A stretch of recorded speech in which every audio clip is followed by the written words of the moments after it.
கர்த்தருக்கு ஸ்தோத்திரம். இந்த யோவான் புஸ்தகம் 18வது அதிகாரம் 4வது வசனத்தை வாசிக்கும் பொழுது அந்த வசனம் எப்படியாக சொல்லுகிறது, இயேசுவானவர் தமக்கு நேரிட போகிற எல்லாவற்றையும் அறிந்து எதிர்கொண்டு போய் அவர்களை நோக்கி, யாரை தேடுகிறீர்கள் என்று அவர்களிடத்தில் கேட்கிறதாய் இந்த வசனம் சொல்லுகிறதை நாம் பார்க்க முடிகிறது. நாம் யாவரும் அறிந்தபடி இன்றைய நாள் நாம் இயேசு கிறிஸ்து பாவத்திலிருந்து, பிசாசின் பிடியிலே, பாவத்தின் பிடியிலே இருக்கிற ஜனங்களை ரட்சிக்கும்படியாகவும் அவர்களை பிதாவின் அண்டையிலே சேர்க்கும்படியாய் தம்மை ஜீவ பலியாய் ஒப்பு கொடுத்த, அவர் நமக்காய் அடிக்கப்பட்டு பலியாய் ஒப்பு கொடுத்த நாளைத்தான் இன்றைக்கு நாம் அனுசரிக்கிற இந்த புனித வெள்ளி என்ற நாளை நியமித்து அதை நாம் அனுசரித்து வருகிறோம்.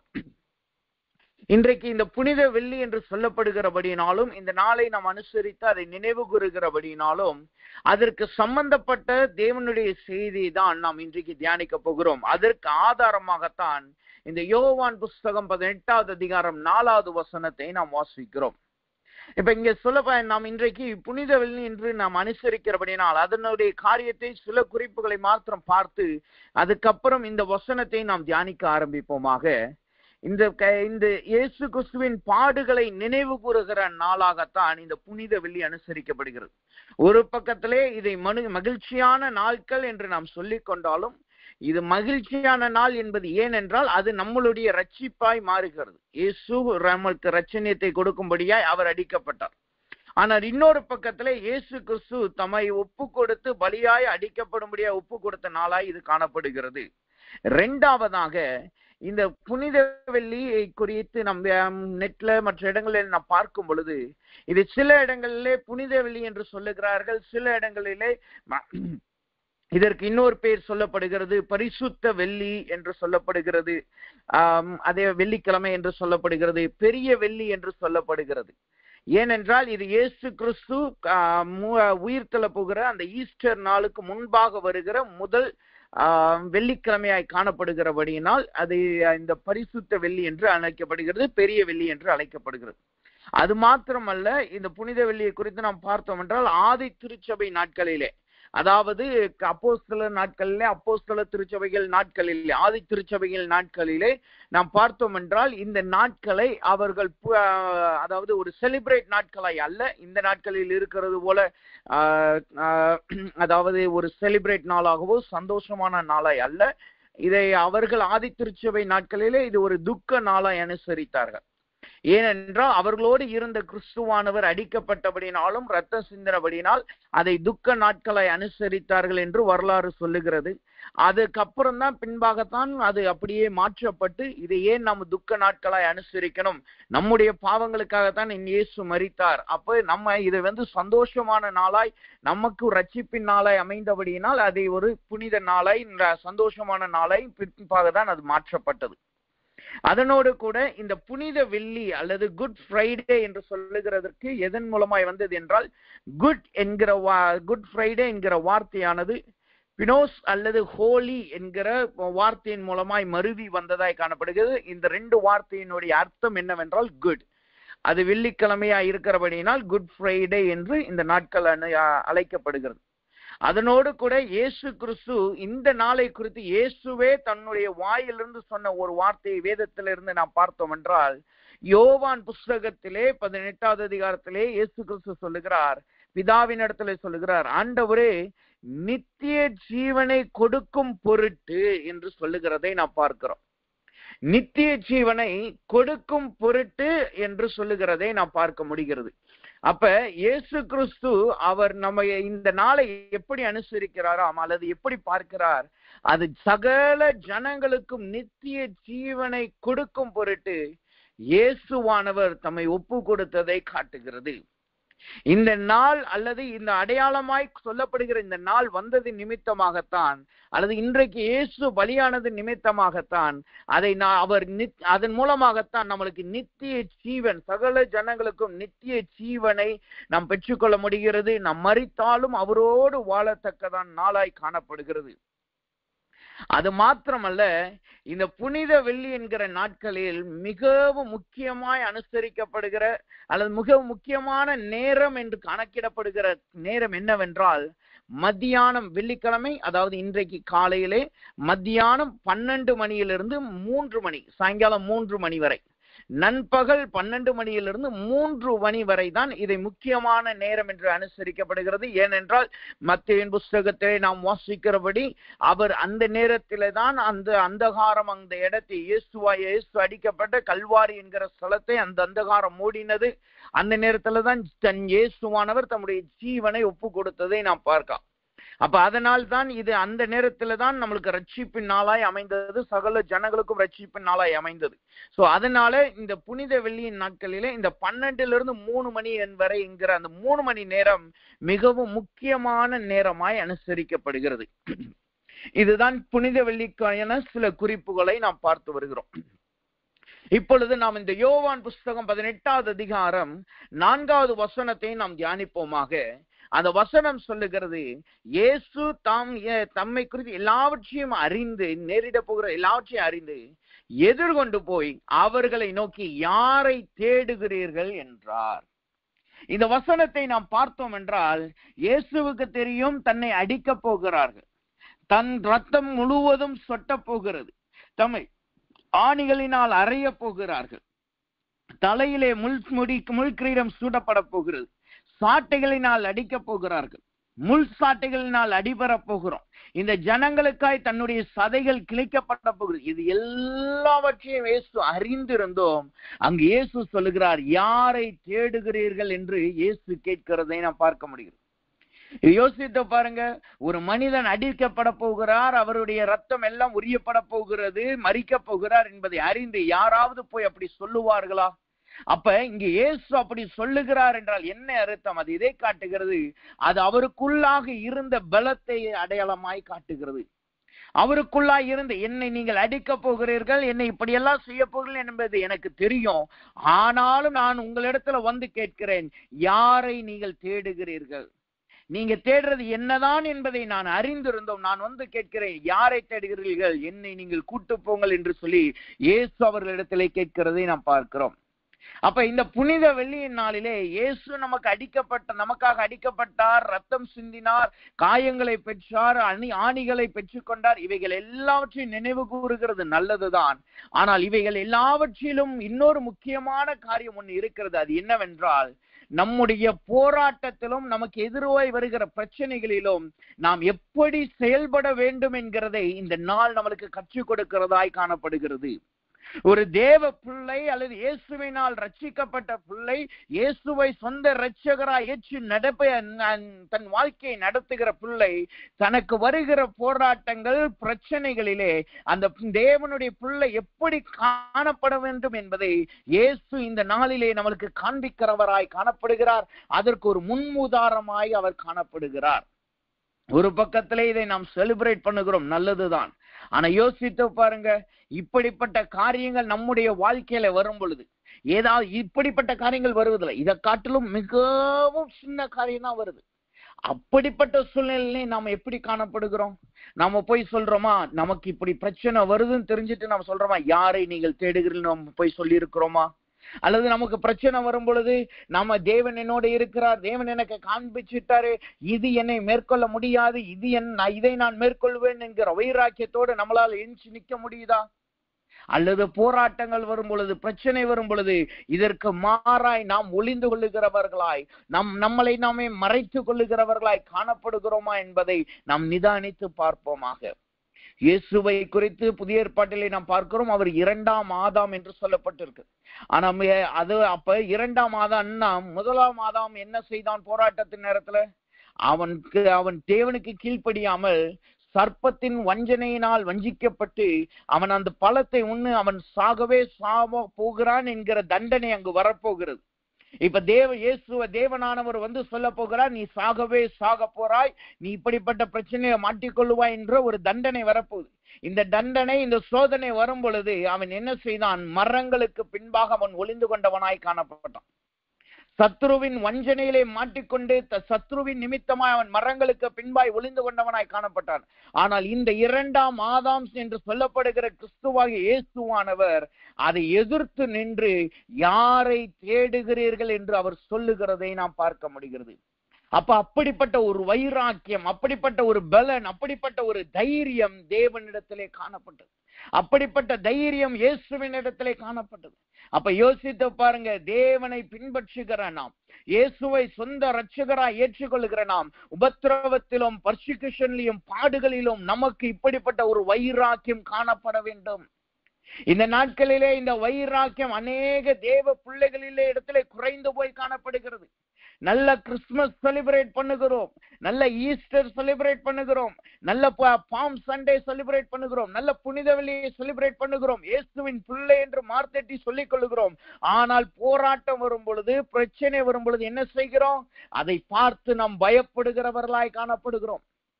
ஆசீர்வாதத்தின் வார்த்தைக்கு பின்பாய் நாம் ஓடுகிறோமே தவிர, கிறிஸ்துவுக்காய் நான் மரிக்கவும் ஆயத்தம் என்கிற இரத்த சாட்சியின் ஜீவித்தின் வார்த்தைக்கு நாம் பின்னாக சொல்வதற்கு நாம் பயப்படுகிறோம்.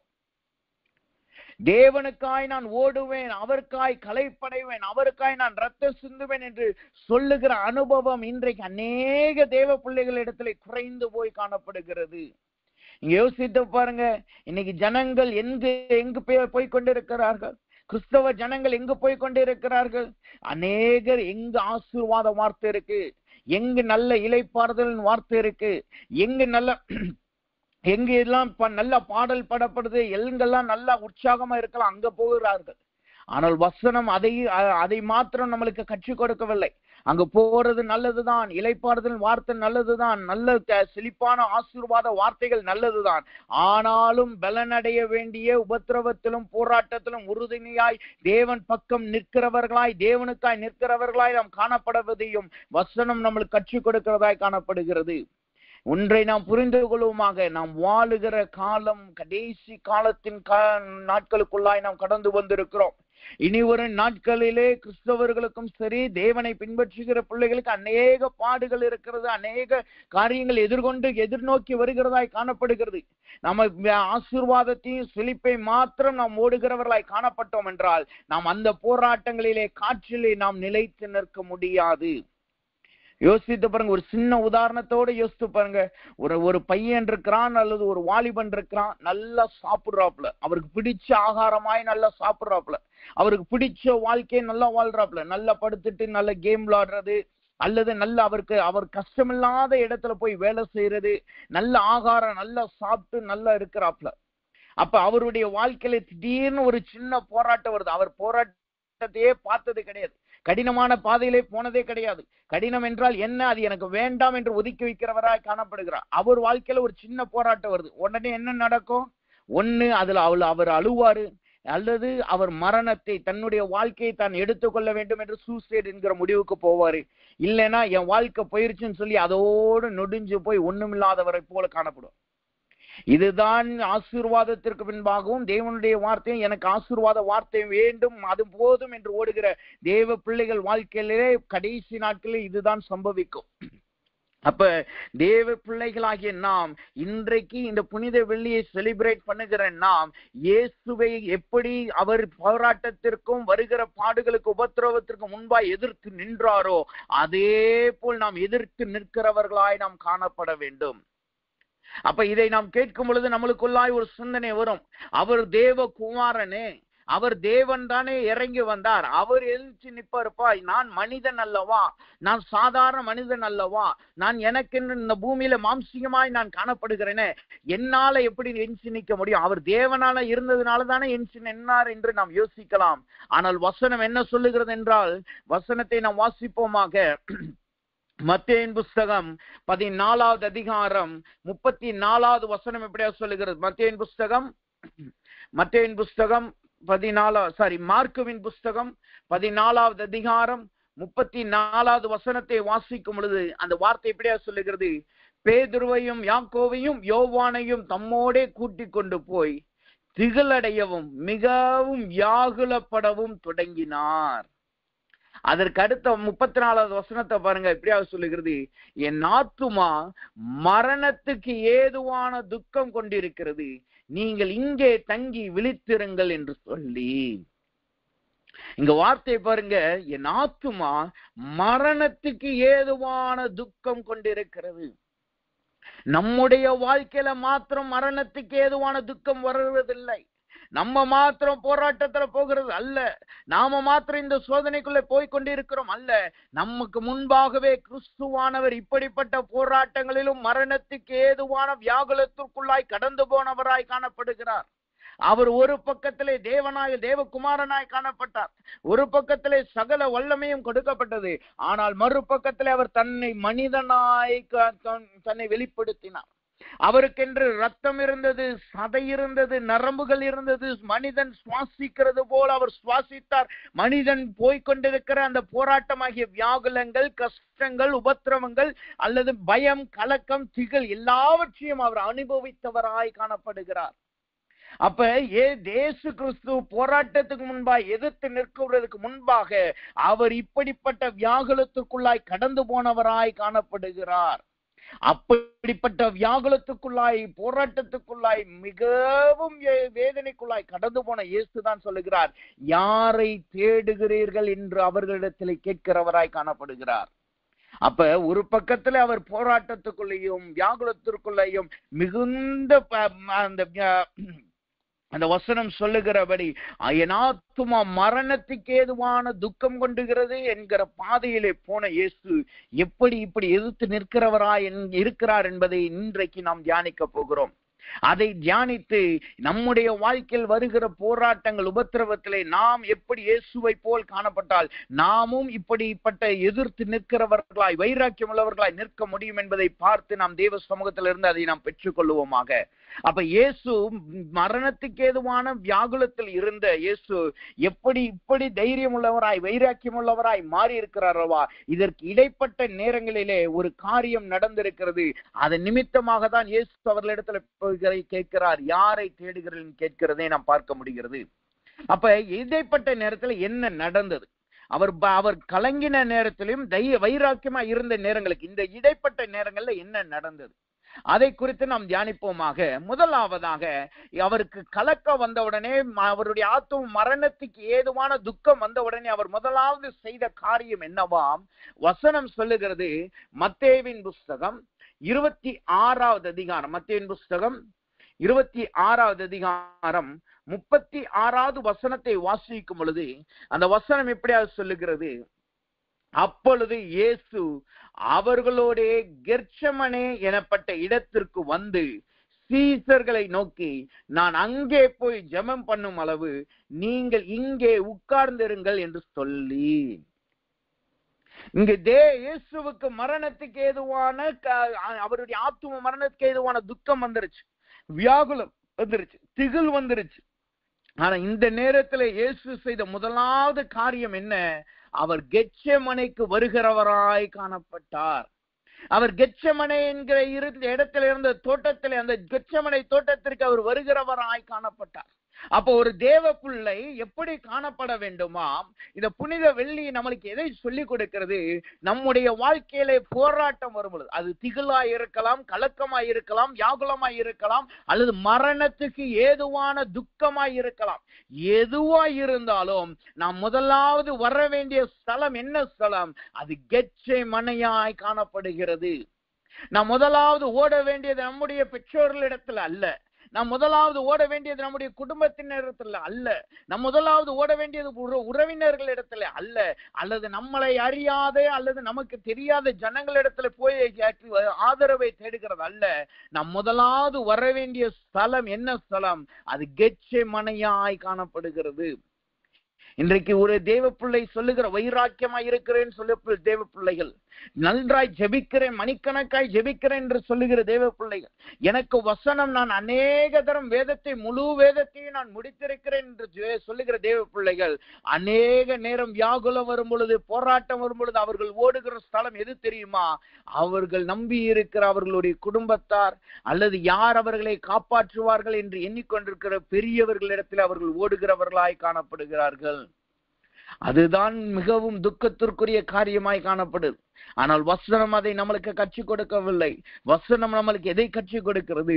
நாம் கெத்செமனேக்கு ஓடி வருகிறவர்களாய் காணப்பட வேண்டும். இயேசுவுக்கு தெரியும், அவர் இன்றைக்கு அடிக்கப்பட போக, இன்னைக்கு பிடிபட போகிறார், நாளைக்கு காலையில அவர் கொண்டு போய் கோர்ட்ல நிப்பாட்ட போறாங்க. இன்னைக்கு இப்ப தீப்பந்தத்தோட வந்து பிடிக்க போறாங்க, என்னை கைது பண்ண போறாங்கன்னு இயேசுவுக்கு தெரியும். அவர் போய் ஒளிந்து கொள்ளவில்லை, அவர் போய் தன்னை மறைத்து கொள்ளவில்லை, அவர் போய் ஓடி போய் ஒளிந்து கொள்ளவில்லை. அவருக்கு தெரிஞ்சு போச்சு, பிதாவின் வேலை வந்துவிட்டது, அவர் தம்மை பலியாய் ஒப்பு கொடுக்கிற வேலை வந்துவிட்டது என்பதை அறிந்தவுடனே அவர் கெத்செமனைக்கு ஓடுகிறவராய் காணப்பட்டார். அவருக்கு துக்கம் இருந்துச்சு, அவருக்கு வியாகுலம் இருந்துச்சு, அவர் கண்களிலே கண்ணீர் வந்தது, எல்லாம் உண்மைதான். ஆனாலும் அவர் போன ஸ்தலம் கெத்செமனையாய் காணப்பட்டது. அப்ப இன்றைக்கு கர்த்தர் சொல்லுகிறார், தேவ பிள்ளைகளாகிய நாம் நம்முடைய கண்களிலே கண்ணீர் வரும் பொழுது, மனதிலே துக்கம் வரும் பொழுது, வியாகுலம் வரும் பொழுது, என்ன செய்வேனோ, என் குடும்பத்தை எப்படி நடத்துவேனோ, அல்லது எனக்கு இப்படிப்பட்ட ஒரு போராட்டம் வருதே, எனக்கு இப்படிப்பட்ட பிரச்சனைகள் வருதே, எனக்கு இப்படிப்பட்ட ஒரு துக்கம் வந்துருச்சே, நான் என்ன செய்வேன் என்று சொல்லி, யார் எனக்கு உதவி செய்வார் என்று சொல்லி கலங்கும் பொழுது நாம் ஓடி வர வேண்டிய ஸ்தலம் எதுவென்றால் அது கெத்செமனையாய் காணப்படுகிறது என்று கர்த்தர் சொல்லுகிறார். இன்றைக்கு நாம் கெத்செமனைக்கு ஓடி வருகிறவர்களாய் காணப்படுவோமாக. அப்ப இங்க வசனம் சொல்லுகிறது, இயேசுவானவர் அவர்களோடே கெத்செமனை எனப்பட்ட இடத்திற்கு வந்து, அப்ப கெத்செமனை என்கிற ஸ்தலத்திற்கு வந்திருக்கிறார் என்றால், அப்படி என்றால் இந்த கெத்செமனையின் விசேஷம் என்னவாம், அல்லது கெத்செமனை என்றால் என்ன அர்த்தம் என்று நாம் வேதத்திலே பார்த்தோம் என்றால், கெத்செமனை என்பது முதலாவதாக அது ஒலிவ மலையின் ஒலிவ மலையிலே காணப்படுகிறது, அல்லது இன்னொரு வார்த்தையிலே அது ஒலிவ மலையின் அடிவாரத்திலே காணப்படுகிறது தான் இந்த கெத்செமனையாய் இருக்கிறது. அப்ப முதலாவது இங்க சொல்லப்படுகிறது, கெத்செமனை என்றால் என்ன அர்த்தம், அது ஒலிவ மலையின் அடிவாரத்தை காட்டுகிறது, அல்லது ஒலிவ மலையை காட்டுகிறது. அப்ப நாம் தேவ சமூகத்திலே வருகிற நாம் எங்கு நாம் ஓடி வரணும், கெத்செமனைக்கு ஓடி வரணும். அப்படின்னா என்ன அர்த்தம், நாம் ஒலிவ மலைக்கு ஓடி வருகிறவர்களாய் காணப்பட வேண்டும். அப்ப ஒலிவ மலை அல்லது ஒலிவ மலையின் அடிவாரம் என்பது எதை காட்டுகிறது, வசனம் எப்படியாக சொல்லுகிறது, அந்த ஒலிவ மலை என்பது எதை காட்டுகிறதாம், மத்தேயு 26:36 சொல்லுகிறது, பிதாவோடு உறவாடும் ஸ்தலத்தை காட்டுகிறது. ஒலிவ மலைக்கு அநேக அர்த்தங்கள் வேதத்திலே நாம் பார்க்க முடியும். ஆனால் இங்கு சொல்லப்படுகிற இயேசுவானவர் கெத்செமனைக்கு ஓடி வந்தார், அல்லது கெத்செமனைக்கு வந்தார், ஒலிவ மலைக்கு வந்தார் என்றால் என்பது அது எதை காட்டுகிறது, அதனுடைய அர்த்தம் என்னவாம், அது பிதாவை இடத்திலே உறவாடும் ஸ்தலத்தை காட்டுகிறது. அதனாலதான் வசனம் சொல்லுகிறது, பிதாவே என்று சொல்லி இயேசுவானவர் அவர் தன்னுடைய வியாகுலத்திலும் தன்னுடைய போராட்டத்தின் மத்தியிலே பிதாவை கூப்பிடுகிற ஸ்தலமாய் அது காணப்படுகிறது. அப்ப தேவ சமூகத்திலே வந்திருக்கிற நாம், தேவ பிள்ளைகளாகி காணப்படுகிற நாம், நம்முடைய வாழ்க்கையிலே போராட்டங்கள், கலக்கங்கள், பிரச்சனைகள் வரும் பொழுது எங்கு நாம் ஓடி வரணும், நமக்கென்று நாம் நியமித்திருக்கிற கெத்செமனை என்கிற ஸ்தலத்திற்கு நாம் ஓடி வருகிறவர்களாய் காணப்பட வேண்டும். அது நம்முடைய வீட்டில் இருக்கிற ஒரு அறையாய் காணப்படலாம், அல்லது நம்முடைய வீட்டில் இருக்கிற ஒரு மூளையாய் காணப்படலாம். எந்த இடத்திலே நாம் பிதாவை சந்திக்க வேண்டும் என்று ஒரு ஜெபன் இடத்தை ஏற்படுத்தி வைத்திருக்கிறோமோ அந்த ஸ்தலத்திற்கு நாம் ஓடி வருகிறவர்களாய் காணப்பட வேண்டும். இன்றைக்கு அநேக தேவ பிள்ளைகள் வீட்டிலே இப்படிப்பட்ட ஒரு ஸ்தலம் இருக்கவே இல்லை. கெத்செமனை என்கிற ஸ்தலம் அவர்கள் வீட்டிலே காணப்படுகிறது இல்லை. முந்திலாம் நீங்க பாத்தீங்கன்னா, நான் நிறைய பேர் சொல்லுகிறதை கேள்விப்பட்டிருக்கிறேன், டேடியோட பிரசங்கத்திலே நான் கேள்விப்பட்டிருக்கேன். சில வீடுகள் எல்லாம் நாம பார்க்கும் பொழுது அவர்களுக்கென்று ஒரு அறை இருக்கும், அதே நேரத்தில் ஒரு ஜெப அறை என்று வைத்திருப்பார்கள். இன்றைக்கும் மற்ற மார்க்கத்திலே நீங்க பாத்தீங்கன்னா அவர்களுக்கென்று ஒரு பூஜை அறை அல்லது அவர்களுக்கென்று ஒரு தொழுகை அறையை வைத்திருப்பார்கள்.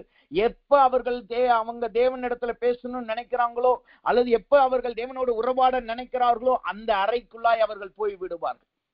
அப்ப தேவ பிள்ளைகளாகிய நாமும் அப்படிப்பட்ட ஒரு ஸ்தலத்தை நமக்கென்று நியமித்திருக்க வேண்டும்.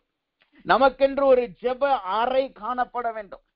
இன்றைக்கு அநேகருடைய வாழ்க்கையில கெத்செமனை என்கிற இந்த ஒலிவ மலை என்கிற அறை காணப்படுகிறது இல்லை.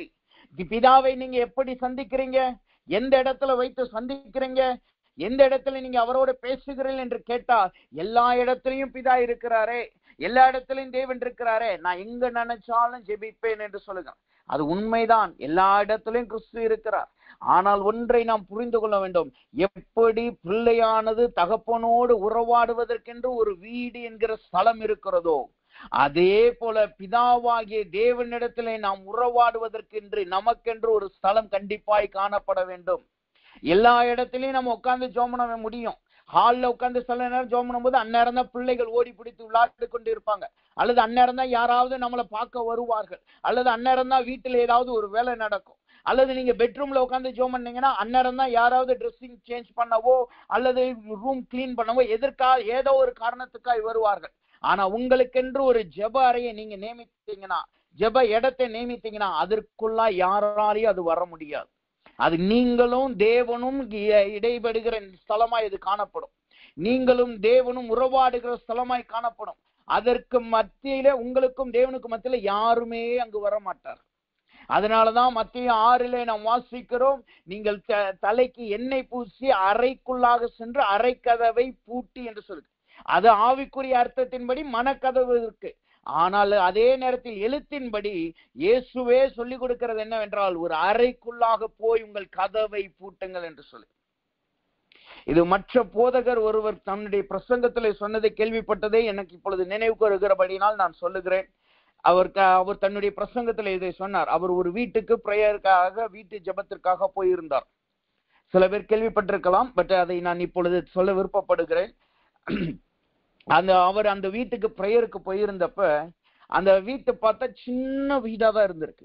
ரொம்ப சின்ன வீடு. நம்முடைய இமேஜினேஷன்ல ரொம்ப சின்ன வீடு எப்படி இருக்கும் நீங்க பாத்துக்கோங்க. ஒரு கார வீடு, ரொம்ப சின்ன வீடு எப்படி இருக்குமோ அது மாதிரி ஒரு சின்ன வீடா தான் இருந்திருக்கு.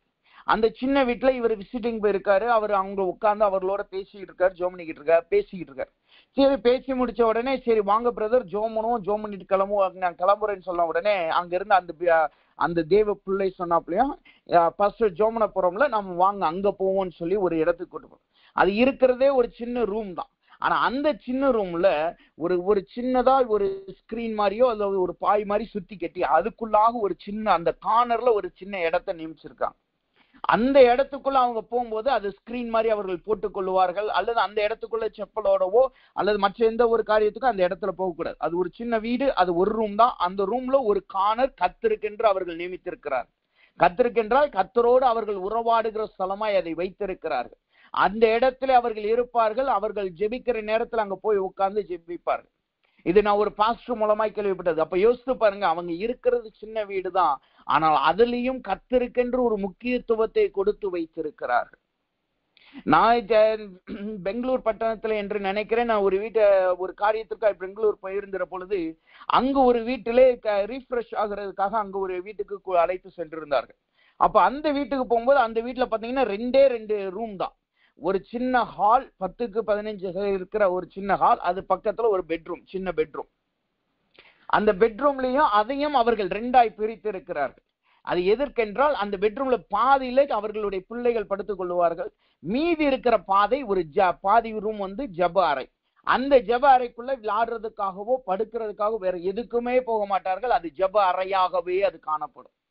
அந்த இடத்துல தான் அவர்கள் குடும்ப ஜெபம் நடத்துறது அல்லது அவர்கள் தனி ஜெபம் எடுக்கும்போது அதுக்குள்ளதான் போவாங்க. யாருமே அதுக்குள்ள போய் யாரையும் டிஸ்டர்ப் பண்ண மாட்டாங்க.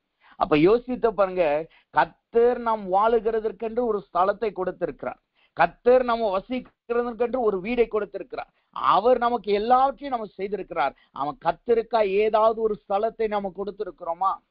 கர்த்தருக்குரிய ஸ்தலம், கர்த்தருடைய வீடு என்ற உடனே நமக்கு நினைவுக்கு வர்றது என்ன? அது தேவனுடைய ஆலயம், அது கர்த்தருடைய ஆலயம், அது சபை. அதுக்குத்தான் நாம போய் ஜெபம் என்று நினைக்கிறோம். ஆனால் வசனம் அதை நம்மளுக்கு கற்றுக் கொடுக்கவில்லை. அப்படிப்பட்ட ஒரு ஸ்தலம் இருக்கலாம், ஆனால் அதே நேரத்தில் உங்களுடைய வீட்டிலும் கர்த்தருக்கென்று ஒரு அறையை நீங்கள் ஒதுக்க வேண்டும். நீங்க இருக்கிறது ஒரு பெட்ரூம் வீடா அல்லது ஒரே ஒரு ரூம்ல தான் இருக்கிறீங்களா? அந்த ரூம்ல ஒரு கார்னரை கர்த்தருக்கென்று ஒதுக்குங்க. அதை நீங்க கெத்செமனேயின் ஸ்தலமாய் வைத்துக் கொள்ளுங்கள். பிதாவோடு உறவாடுகிற ஸ்தலமாய் அதை வைத்துக் கொள்ளுங்கள். இயேசுவோடு உறவாடுகிற ஸ்தலமாய் வைத்துக் கொள்ளுங்கள். அப்படி நீங்க வச்சு பாருங்க, நீங்க உங்க வாழ்க்கையில போராட்டம் வரும் பொழுதும் பிரச்சனை வரும் பொழுதும் நீங்க மனிதர்களுக்கு பின்பாய் ஓட மாட்டீங்க. அவங்களுக்கு கால் பண்றேன், இவங்களுக்கு கால் பண்றேன், நீங்க ஓட மாட்டீங்க. அந்த ஸ்தலத்திற்குள்ளாய் நீங்கள் ஓடுவீர்கள். அதிலே தேவனுடைய மகிமையை நீங்கள் உணருவீர்கள். அது உங்களுடைய சகல போராட்டங்களிலிருந்து உங்களை விடுவிக்கிறதாய் காணப்படுகிறது. இதற்கு நான் அடியானும் சாட்சியாய் காணப்படுகிறேன். நாங்க இருக்கிற ஏக்குவடார்ல 2 பெட்ரூம் இருக்கிற வீடை நாங்கள் தேவ கிருபையினால எங்களுக்கு கிடைத்தது. அதுல ஒரு பெட்ரூமை நாங்க பிரேயர் ரூமாவே வைத்திருப்போம். அந்த ஊர் வழக்கத்தின்படி ஒரு குழந்தை பிறந்துருச்சுன்னா 1.5 மாசத்துல அதுக்கென்று செப்பரேட் ரூம் கண்டிப்பா கொடுத்தாகணும். அவர்கள் அந்த குழந்தை வந்து பெற்றோரோடு படுத்து தூங்கக்கூடாது. அதுதான் அந்த ஊரோட கலாச்சாரம். அது அப்படி படுத்து தூங்கினா அது மற்றவர்கள் சிரிப்பாங்க. அதுக்கு வெளியில அது வந்து அங்கீகரிக்க மாட்டாங்க. ஆனாலும் நாங்க இருக்கிறது 2 பெட்ரூம் இருக்கிற 2 பெட்ரூம் ரூம் இருக்கிற வீடா இருக்கிறபடினா ஒரு ரூமை தேவனுக்கென்று அதை பிரேயர் ரூமாய் வைத்து விட்டு இன்னொரு ரூமை எங்களுக்கென்று எடுத்துக்கொண்டோம். அந்த எங்களுக்கு எப்பெல்லாம் போராட்டம் வருது அல்லது ஆவியில நாங்கள் சோர்வடைகிறோம், எப்பெல்லாம் எங்களுக்கு கலக்கம் வருது, அது தனிப்பட்ட பிரச்சனையா இருக்கலாம், அல்லது அது ஊழியத்தின் காரியமா இருக்கலாம், அல்லது ஆவிக்குரிய சோர்வா இருக்கலாம். எதுவா இருந்தாலும் நாங்க அந்த ரூம்ல போய் தான் உட்கார்ந்து ஜெபிப்போம். அந்த ரூம்ல தான் உட்கார்ந்து நாங்க ஜெபிப்போம். அந்த ரூம்ல தான் மற்றவர்கள் ஜெபத்திற்கு வந்தாலும் அந்த ரூம்குள்ளதான் கொண்டு போய் ஜெபிப்போம். அந்த ரூம்குள்ள வேற யாருக்குமே எந்த நேரத்துக்கும் அலோடு கிடையாது. குழந்தைக்கு விளையாடுறது கூட அலோடு கிடையாது. அந்த ரூம் பிரேயர் ரூமாகவே நாங்கள் வைத்திருப்போம். இது எதற்காக சொல்லுகிறேன், நாங்க அங்க போய் ஜெபிக்கும் பொழுது அங்கு தேவன் எங்களோடு இடைபடுகிறதை நாங்கள் உணர முடியும். தேவன் எங்களோடு பேசுகிறதை உணர முடியும். நாங்க பெட்ரூம்லயே இருந்து ஜெபிக்கலாம். ஆனால் பெட்ரூம்ல இருந்து ஜெபிக்கும் பொழுது 5 நிமிஷம் 10 நிமிஷம் நம்ம ஜெபிக்க முடியும். கொஞ்ச நேரத்துல காலை நீட்டுவோம், கொஞ்ச நேரத்துல உட்கார்ந்து ஜெபிப்போம், அப்படியே படுத்துருவோம். அது அவ்வளவுதான், முடிஞ்சு போச்சு. ஆனா தேவனுக்கென்று ஒரு கெத்செமனே என்கிற ஒரு ஸ்தலத்தை நீங்களும் தேவனும் சந்திக்கிற ஸ்தலத்தை நீங்கள் வைத்தீர்கள் என்றால், எப்படி இயேசுவானவர் தன்னுடைய பாடுகளிலும் அவர் எழுந்து நின்றாரோ, வைராக்கியமா இருந்தாரோ, பிரச்சனைகளின் போராட்டங்கள் எதிர்கொண்டு அதை ஜெயம் கொண்டாரோ, அதே போல் தேவனுடைய பிள்ளைகளாகிய நாமும் அதை ஜெயிக்க முடியும். அப்ப இன்றைக்கு தேவ சமூகத்திலே வந்திருக்கிற நாம், இன்றைக்கு இந்த புனித வெள்ளியை அனுசரிக்கிற நாம், நம்முடைய நினைவிலே நம்முடைய இருதயத்திலே ஒரு பொருத்தனையை ஏறெடுப்போமாக. சொல்லுங்க, ஆண்டவரே எனக்கு நீங்க இப்படி ஒரு வீடு கொடுத்திருக்கீங்க, இந்த வீட்டுல உமக்கு ஒரு ஸ்தலத்தை நான் ஏற்படுத்துகிறேன். நீங்களும் நானும் உறவாடுகிற ஸ்தலம், அது உலகமும் நீங்களும் உறவாடுகிற ஸ்தலம் அல்ல. நானும் என் மனைவி உறவாடுகிற ஸ்தலம் அல்ல, நானும் என் பிள்ளைகளும் உறவாடுகிற ஸ்தலம் அல்ல. அது நீரும் நானும் உறவாடுகிற ஸ்தலம், நீரும் என் குடும்பமும் உறவாடுகிற ஸ்தலம். அது நான் உம்மை சந்திக்கிற ஸ்தலம், அது நீர் என்னை சந்திக்கிற ஸ்தலம் என்று சொல்லி அதை வைத்து ஜெபித்து அது ஒரு இடத்தை நேமிங்க. கண்டிப்பாய் சொல்லுகிறேன், உங்களுக்கு வருகிற எந்த போராட்டமா இருந்தாலும் சரி, எந்த ஆவிக்குரிய சோர்வாய் இருந்தாலும் சரி, அந்த ஸ்தலத்திற்குள்ளாய் நீங்கள் பிரவேசிக்கும் பொழுது அது உங்களை பலப்படுத்துகிறதாய் காணப்படும். அது உங்களை வைராக்கியம் கொண்டவர்களாய் மாற்றுகிறதாய் காணப்படும். நீங்க விழும்பொழுது அது உங்களை உயர்த்தி தூக்கி நிறுத்துகிற ஸ்தலமாய் காணப்படும். அதுதான் கெத்செமனே என்று சொல்லுகிறது. அப்ப வேதம் சொல்லுகிறது, இயேசுவானவர் தன்னுடைய கலக்கத்திலும் மரணத்துக்கு ஏதுவான துக்கம் கொண்டாடுதலையும் அவர் கெத்செமனேக்கு வருகிறவராய் காணப்பட்டார். அப்ப இன்றைக்கு தேவ பிள்ளைகளாகிய நாமும் கெத்செமனேக்கு வருகிறவர்களாய் காணப்படுவோமாக. அப்பொழுது நாம் இயேசுவை போல் வைராக்கியம் உள்ளவர்களாய் நாம் மாறுவோம். சரி, இந்த கெத்செமனேக்கு அவர் வந்து விட்டார், அந்த ஒலிவ மலைக்கு வந்துட்டார், பிதாவோடு உறவாட ஆரம்பித்து விட்டார். இந்த பிதாவோடு உறவாடும் பொழுது அங்கு என்ன நடக்கிறதாம் வசனம் சொல்லுகிறது. மார்க்குவின் புஸ்தகம் 14வது அதிகாரம் 32வது வசனத்தை வாசிக்கும் பொழுது அந்த வசனம் இப்படி சொல்லுகிறது. மார்க்குவின் புஸ்தகம் 14வது அதிகாரம் 32வது வசனம். பின்பு கெத்செமனே எனப்பட்ட இடத்திற்கு வந்தார்கள். அப்பொழுது அவர் தம்முடைய சீசர்களை நோக்கி, நான் ஜெபம் பண்ணும் அளவு இங்கே உட்கார்ந்திருங்கள் என்று சொல்லி. அப்ப இங்க வசனம் வாசிக்கிறோம், அவர் கெத்செமனேக்கு வந்துட்டார். அந்த ஸ்தலத்துல என்ன ஏறெடுக்கணுமா, அங்கு முதலாவது ஜெபம் காணப்படணும். இன்னைக்கு நம்மளுடைய அறையிலே கர்த்தர் சொன்னபடி நான் கர்த்தருக்கென்று ஒரு ஸ்தலத்தை உண்டாக்கிட்டோம். அந்த ஸ்தலத்துல உட்கார்ந்துட்டு பாடல் கேட்டுக்கிட்டு இருக்க கூடாது. அந்த ஸ்தலத்துல உட்கார்ந்துட்டு நான் கிறிஸ்தவ பாடல் தானே கேட்கிறேன், துதியின் பாடல் தானே கேட்கிறேன்னு சொல்லி பாடல் சும்மா கேட்டுக்கொண்டு உட்காருகிற இடமா இருக்கக்கூடாது. அந்த இடத்துல உட்கார்ந்து நம்மளுடைய பிரச்சனைகளை பேசுகிற இடமா இருக்கக்கூடாது. அந்த இடத்துல என்ன காணப்பட வேண்டுமோ அது ஜெபம் பண்ணுகிற ஸ்தலமாய் காணப்பட வேண்டும். வசனம் சொல்லுது பாருங்க, அவர் கெத்செமனேக்கு வந்துட்டு அவர்களை சீசர் இடத்துல சொன்னார், நான் ஜெபம் பண்ணும் அளவும். அப்ப தேவனுக்கென்று நியமிக்கப்படுகிற அந்த கெத்செமனேயிலே முதலாவது என்ன காணப்பட வேண்டும், அந்த ஒலிவ மலையில என்ன காணப்பட வேண்டும், கர்த்தரோடு உறவாடுகிற ஜெபம் அங்கு காணப்படணும். அநேக தேவ பிள்ளைகள் தேவனுக்கென்று ஒரு நேரத்தை நியமிச்சிருவோம், தேவனுக்கென்று ஒரு ஸ்தலத்தை நியமிச்சிருவோம், அந்த இடத்துக்கு போயிருவோம், அந்த இடத்துக்கு ஜெபிக்க போயிருவோம். ஆனா கையில ஒரு காரியத்தை கையோடு எடுத்துட்டு போவோம். அது என்னது, வேதம் அநேகர் கொண்டு போறது இல்ல, மொபைலை கொண்டு போயிரும். மொபைலை கொண்டு போயிட்டு அங்க போய் உட்காந்துதான் பாடல் தேடுறேன்னு சொல்லிட்டு யூடியூப்ல மற்ற காரியங்கள் எல்லாம் தேடிக்கிட்டு இருக்கு. அந்த நேரத்துல பாத்தீங்கன்னா இன்றைக்கு யூடியூப்ல கிறிஸ்தவ பாடல் தெரிஞ்சீங்கன்னா அநேகர் ஒரு பாஸ்டர் இன்னொரு பாஸ்டர் குறை சொல்றதும் இன்னொரு பிரதர் குறை சொல்றதுதான் வரும். உடனே அது என்ன இருக்குன்னு கிளிக் பண்ணி பார்ப்போம். உடனே இப்படியெல்லாம் நடக்குதா, கிறிஸ்தவ உலகத்தில் நடக்குதான்னு சொல்லி அதை குறித்து சிந்திக்க ஆரம்பிப்போம். எதுக்காக வந்தோம்? ஜபத்திற்காக வந்தோம். ஆனா இப்ப ஓடுற என்ன இப்படியெல்லாம் பேசுகிறார்கள்னு சொல்லி மற்றவர்களை குறை காணுகிற அனுபவத்திற்கு போவோம். இல்லைன்னா இன்னும் சில பேர் இருக்கிறோம், நம்ம ஜபத்திற்கு அறைக்குள்ள போயிருவோம். ஜப அறைக்குள்ள போன பிறகு ஜெபிக்க ஆரம்பிச்சு ஸ்தோத்திரம் சொல்ல ஆரம்பிப்போம். ஆனா சிந்தனைகள் எங்க இருக்கும்? அது ஏதோ ஒரு இடத்துல காணப்படும், அல்லது ஏதோ ஒரு இடத்திலே மற்ற சிந்தனைகளை யோசித்துக் கொண்டிருக்கிறதாய் காணப்படும். ஆனால் வசனம் என்ன சொல்லுகிறது? கெத்செமனேக்கு நீங்க வர்றது முக்கியம் அல்ல, அந்த இடத்துல என்ன காணப்பட வேண்டும்? அங்கு ஜபம் காணப்பட வேண்டும். அங்கு தேவனோடு உறவாடுகிற தேவனுடைய மொழி அங்கு காணப்படணும். கர்த்தரோடு உறவாடுகிற உறவாடலின் வார்த்தைகள் அங்கு காணப்படணும். தேவனோடு ஐக்கியம் வைக்கிற அந்த ஜெபம் அங்கு காணப்படணும். இரண்டாவதாக இந்த கெத்செமனேக்கு ஓடி வருகிற நாம் அங்கு என்ன காணப்படணுமாம்? அந்த வசனம் சொல்லுகிறது, 34வது வசனம் சொல்லு, மார்க் 14:34 சொல்லுது, அப்பொழுது அவர், என் ஆத்துமா மரணத்துக்கு ஏதுவான துக்கம் கொண்டாடுகிறது, நீங்கள் இங்கே தங்கி விழித்திருங்கள் என்று சொல்லி. இரண்டாவதாக அந்த இடத்துல எது காணப்படணும்? விழித்திருக்கிற அனுபவத்திலே நாம் காணப்படணும். விழித்திருக்கிற அனுபவத்திலே நாம் காணப்படணும். அப்ப முதலாவது நாம் என்ன செய்யணும்? அங்கு ஜெபம் பண்ணுகிறவர்களாய் நாம் காணப்படணும். இரண்டாவது விழித்திருக்கிறவர்களாய் நாம் காணப்படணும். இங்கு இயேசுவானவர் சொல்லுகிற காரியம் விழித்திருங்கள் என்று சீஷர்களிடத்திலே சொல்லுகிறார். விழித்திருந்து ஜெபிக்கிறதுனா எதை காட்டுகிறது?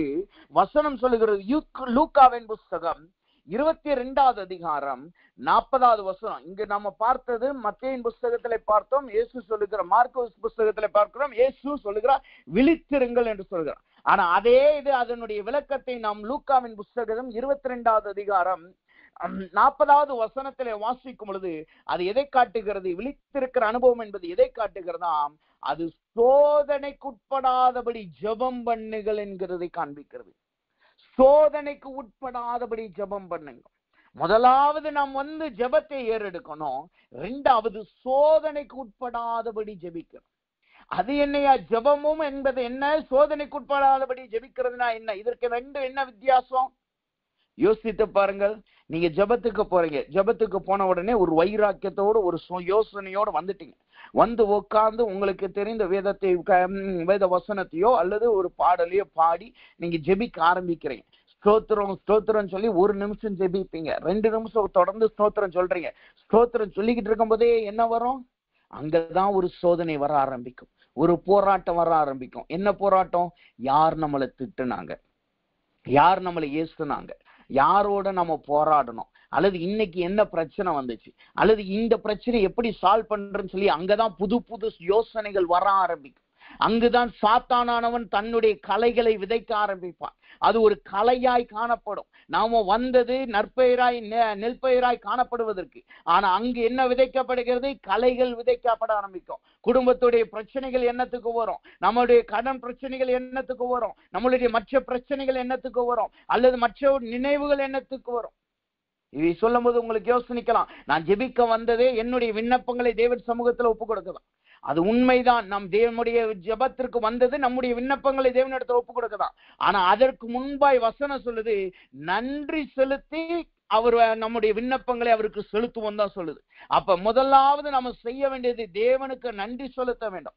அதை சோதிக்கும்படியாக தான் இங்கு கலைகளை விதைக்கும்படியாய் சாத்தான் சோதிக்கிறவனாய் காணப்படுகிறான்.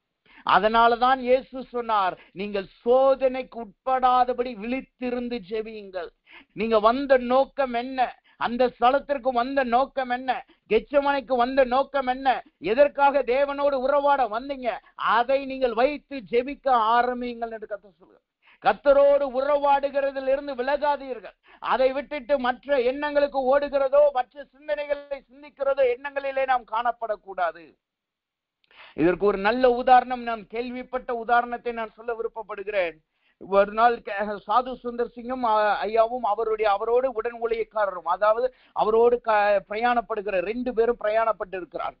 2 பேர் பிரயாணப்படும் பொழுது ஒரு இடத்துக்கு போயிருக்காங்க. அவங்க அங்க போய் கேட்டிருக்காங்க, இங்க அங்க படுத்து தூங்குறதுக்கு ஏதாவது ஒரு இடம் வேணும்னு சொல்லி. அது அவங்க போன உடனே அவர்கள் படுத்தது அங்க இருந்த ஒருத்தவர் அவருக்கு ஒரு இடத்தை காண்பித்து, நீங்க இங்க தங்கிக்கலாம், இது ஒரு ஒரு புதர் மாதிரி இறக்குற இடம் தான், பட் இங்க நீங்க படுத்துக்கலாம், இங்க நீங்க தங்கி இன்றைக்கு நைட்டு ஒரு நல்ல நித்திரை பண்ணிட்டு காலையில எழுந்துச்சு போங்கன்னு சொல்றாங்க. சரின்னு சொல்லி 2 பேரும் அங்க தங்க போயிருக்காங்க. அப்போ ஒரு வார்த்தை சொல்லி இருக்கிறாங்க, இங்க பாம்பு வரும், பாம்பு வர வாய்ப்பு இருக்கு, அதனால ஜாக்கிரதையா படுத்துங்க. உடனே இதை கேட்ட உடனே சுவாதிசந்திர சிங்கையா சரின்னு சொல்லிட்டு போயிட்டாரு. அதுக்கப்புறம் அவரோடு இருந்தவருக்கு பயமாயிருச்சு. சரி, 2 பேர் அங்க உட்கார்ந்து இருக்கிறார்கள். 2 பேரும் நித்திரைக்காகத்தான் இளைப்பாறதான் அந்த ஸ்தலத்துக்கு வந்திருக்காங்க. சரி, அவரோடு இந்த உடன் ஊழியக்காரர் அவரோடு இருந்தவரை இவர் சொல்லிட்டா, நீங்க நித்திரைக்கு போங்கன்னு சொல்லிட்டு இவர் போய் அங்க போய் தனியா போய் உட்கார்ந்து ஜெபிக்க ஆரம்பிச்சிட்டாரு. உடனே இவர் நினைத்தாலும் சரி, ஐயா ஜெபிக்க போயிருக்காரு, கொஞ்ச நேரத்துல வருவார், நம்ம ரெஸ்ட் எடுப்போம்னு சொல்லிட்டு கண்ணை மூடி தூங்க ஆரம்பிச்சுங்க. தூங்கின உடனே திடீர்னு அந்த பாம்புக்குரிய எண்ணம் வந்த உடனே, சிந்தனை வந்தோடனே பயந்து எஞ்சிட்டு பார்த்திருக்காரு. பார்த்தா இவருக்கு சாது சுந்தர சிங் ஐயா ஜெபிச்சுக்கிட்டு இருந்திருக்கு. திடீர்னு அதுக்கப்புறம் இவர் சரி அவர் ஜெபிச்சுக்கிட்டு இருக்காரு, நம்ம தூங்குவோம்னு சொல்லி இவர் தூங்க. இன்னும் கொஞ்ச நேரம் கழிச்சு எஞ்சி பார்த்தாலும் அவர் ஜெபிச்சுக்கிட்டே இருக்காரு. காலையில எஞ்சி அதிகாலையில தூக்கத்தோட எஞ்சி பார்க்கும்போது பார்த்தா அப்படியே முழங்காலிலேயே அவர் தொடர்ந்து ஜெபிச்சுக்கிட்டு இருக்காரு. அப்படி கொஞ்ச நேரம் ஆனோடனே அவரே இந்த கூட இருந்த அவருடைய அந்த மனுஷனை எழுப்பி, வாங்க கிளம்புவோம், போய் ஃபேஸ் வாஷ் பண்ணிட்டு நம்ம பிரயாணப்படுவோம்னு சொல்லி கூப்பிட்டுருக்கு. இப்ப இங்க நடந்த உடனே இங்க இருந்த அந்த கூட இருந்த பிரதருக்கு ஒரு கேள்வி ஆயிடுச்சு. நைட்டு முழுக்க நம்ம கூட தானே இருந்தார், நைட்டு முழுக்க நம்மளோட இருந்தாரு, ஆனா அவர் எப்ப பார்த்தாலும் ஜோமனிக்கிட்டே இருந்தாரு, எப்படி காலையில அவர் தூங்காம சடக்குன்னு எப்படி எஞ்சி போறாரு, இவ்வளவு நேரம் அவரால் எப்படி ஜெபிக்க முடியுதுன்னு ஒரு கேள்வி வந்த உடனே அவரிடத்துல போய் கேட்ட உடனே அவர் சொன்னாராம், உண்மைதான், நான் ஜெபிக்க ஆரம்பிக்கிறது முதல் 10 நிமிஷத்துல எனக்கு போராட்டம் வரும். அந்த 10 நிமிஷத்தை நான் தேவ சமூகத்துல உட்கார்ந்து நான் ஜெபிக்க ஆரம்பிப்பேன். எனக்கு மற்ற சிந்தனைகள் வரும். அந்த சிந்தனைகள் எல்லாம் இயேசுவின் சமூகத்துல வைத்து நான் தொடர்ந்து அந்த 10 நிமிஷம் ஸ்தோத்திரம் சொல்லி தேவ சமூகத்துல ஜெபிச்சு ஒவ்வொரு காரியம் எந்தெந்த சிந்தனைகள், தவறான சிந்தனைகள் அல்லது மற்ற சிந்தனைகள் வரும்போதெல்லாம் அதை தேவனுடைய பாதத்துல வைத்து ஸ்தோத்தரித்து அதை மேற்கொண்டு அந்த 10 நிமிஷத்தை நான் கடந்துட்டேன்னா, அதற்கப்புறம் மணிக்கணக்கான நேரங்கள் எனக்கு போனாலும் அந்த நேரங்கள் போகிறதே எனக்கு தெரியாது. தேவனும் நானும் அங்கு ஒன்றாய் ஐக்கியப்பட்டு உறவாடி கொண்டிருப்போம். கர்த்தரோடு பேசி கொண்டிருப்பார், நான் அவரோடு பேசி கொண்டிருப்பேன். இப்படிப்பட்ட ஒரு சாட்சியை, ஒரு காரியத்தை நான் கேட்கும்படியே கர்த்தர் கிருபை செய்தார். அப்ப யோசித்து பாருங்க, அவருக்கும் 10 நிமிஷம் தான் போராட்டம் வந்திருக்கு. ஆனா அந்த போராட்டத்திலே அவர் அதை ஒவ்வொன்றையும் வச்சு தேவ சமூகத்துல வைத்து ஜெபித்து அதை மேற்கொண்டு மணிக்கணக்காய் தேவ சமூகத்தில் ஜெபிக்கிறவராய் மாறினார். இன்னைக்கு யோசித்து பாருங்க, நம்மளுடைய ஜெபம் இன்னைக்கு எவ்வளவு நேரம் இருக்கு. தேவ சமூகத்துல வர்றோம்னு சொல்றோம், எவ்வளவு நேரம் நாம ஸ்தோத்தரிக்கிறோம்? 5 நிமிஷம் ஸ்தோத்தரிக்கிறோமா, 10 நிமிஷம் ஸ்தோத்தரிக்கிறோமா, அல்லது 1 மணி நேரம், 2 மணி நேரம், அது எவ்வளவு நேரம் நாம் தேவனோடு உறவாடுகிறோம் என்பதை நாம் இன்றைக்கு சிந்திக்கும்படியாய் கர்த்தர் நம்மளுக்கு இப்படிப்பட்ட ஒரு நாளை கொடுத்திருக்கிறார். புனித வெள்ளி என்பது கர்த்தரோடு உறவாடுகிறதை காட்டுகிறது. அப்ப கர்த்தரோடு உறவாடும்படியா இந்த நாளை தேவன் நம்மளுக்கு கொடுத்திருக்கிறார் என்றால், இன்னைக்கு யோசித்து பாருங்க, நம்ம எவ்வளவு நேரம் நாம ஜெபிக்கிறோம், எவ்வளவு நேரம் தேவ சமூகத்துல காணப்படுகிறோம், எவ்வளவு நேரம் நம்ம வேதத்தை வாசிக்கிறோம். நம்மளுக்கென்று நல்ல கால சூழ்நிலையை கர்த்தர் ஏற்படுத்தியிருக்கிறார், நம்மளுக்கென்று நல்ல வீட்டை கொடுத்திருக்கிறார், நம்மளுக்கென்று நல்ல குடும்பத்தை கொடுத்திருக்கிறார், நம்ம வேதத்தை சுதந்திரமாய் வாசிக்கும்படி ஸ்தலத்தை கர்த்தர் கொடுத்திருக்கிறார். ஆனா இதுல எவ்வளவு நேரம் நாம் தேவனோடு உறவாடுகிறவர்களாய் காணப்படுகிறோம், அல்லது சோதனைக்கு உட்படுத்தப்பட்டு நாம் சோதிக்கப்பட்டு பிசாசினால் அலக்களிக்கப்பட்டு அந்த ஜெபத்தை அதோடு விட்டு வருகிறவர்களாய் நாம் காணப்படுகிறோம் என்பதை நினைவு கூர்வமாக அனலைஸ் பண்ணி பார்ப்போமாக. அநேகருக்கு இந்த 10 நிமிஷத்துக்குள்ளதான் நல்ல தூக்கம் வரும், நல்ல சோர்வாய் காணப்படும். காரணம் என்ன? அவர்கள் அந்த 10 நிமிஷத்தை மேற்கொண்டு அவர்களுக்கு பழக்கமே இல்லை. அந்த 10 நிமிஷம் யுத்தத்திலேயே அவர்கள் மடிந்து போனவர்களாய் மாறுகிறார்கள். பிசாசின் கையிலே பிசாசை ஜெயிக்க முடியாதபடி, போராட்டத்தை ஜெயிக்க முடியாதவர்களாய், தோற்று போனவர்களாய் காணப்படுகிறார்கள். ஆனால் கர்த்தர் சொல்லுகிறார், இன்றைக்கு தேவ சமூகத்துல வந்திருக்கிற நாம் எப்படி இயேசு இன்றைக்கு அவர் வைராக்கியமை எதிர்கொண்டாரோ, அது எதிர்கொள்வதற்கு அவர் கெத்செமனேக்கு வந்து விழித்திருந்து ஜெபித்தாரோ, அதே போல விழித்திருந்து ஜெபிக்கிற ஐக்கிய ஜெபத்தை தேவன் நம்மளிடத்துல எதிர்பார்க்கிறார். விழித்திருந்து ஜெபிக்கிறவர்களாய் நாம் காணப்பட வேண்டும். அப்படி சோதனைக்கு உட்படாதபடி விழித்திருந்து ஜெபிக்கும் பொழுது கர்த்தர் நமக்கு ஜெயத்தை கொடுக்கிறவராய் இருக்கிறார். அந்த வைராக்கியத்தினால் நம்மளை நிரப்புகிறவராய் காணப்படுகிறார். அப்ப கெத்செமனேயிலே முதலாவது ஜெபம் இருக்கணும், 2வது விழித்திருந்து ஜெபிக்கிற ஜெபம் இருக்கணும், 3வதாக கெத்செமனேல என்ன காணப்படணுமா? வசனம் சொல்லுகிறது, அவர் சற்றே தனித்து போய் என்று சொல்லி, சற்றே தனித்து போய் என்று சொல்லி இருக்கிறதை நாம் பார்க்கிறோம். மத்தேயுவின் புஸ்தகம் 14வது அதிகாரம் 35வது வசனம் சொல்லுது, சற்றே அப்புறம் போய் என்று சொல்லி. சற்றே அப்புறம் போய் என்றால் அங்கு வசனம் சொல்லுகிறது. அப்படின்னா அது இதை காட்டுகிறது, நாம் ஜெபிக்கிற ஜெபம் தனி ஜெபமாய் காணப்பட வேண்டும். கெத்செமனே ஜெபத்திற்கு வந்த நாம், தேவ சமூகத்துல ஓடி வந்த நாம் எப்படி ஜெபிக்கணுமாம்? எல்லாவற்றையும் ஒதுக்கி வைத்து விட்டு தேவன் மாத்திரம் என்னோடு இருக்கிறார் என்கிற சிந்தனையோடு நாம் ஜெபிக்க வேண்டும்.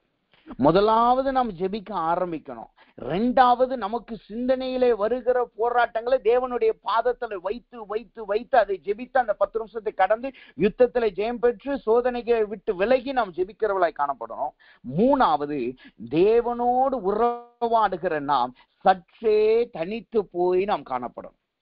சற்றே அப்புறம் போய் நாம் ஜெபிக்க வேண்டும். இது எதை காட்டுகிறது? அங்கு இயேசு சொல்லுகிறார், சற்றே அப்புறம் போய் இயேசு என்ன செய்தாராம்? வசனம் சொல்லுகிறது, பிதாவே, என்னுடைய சித்தம் அல்ல, உம்முடைய சித்தம்படி ஆக கடவுது.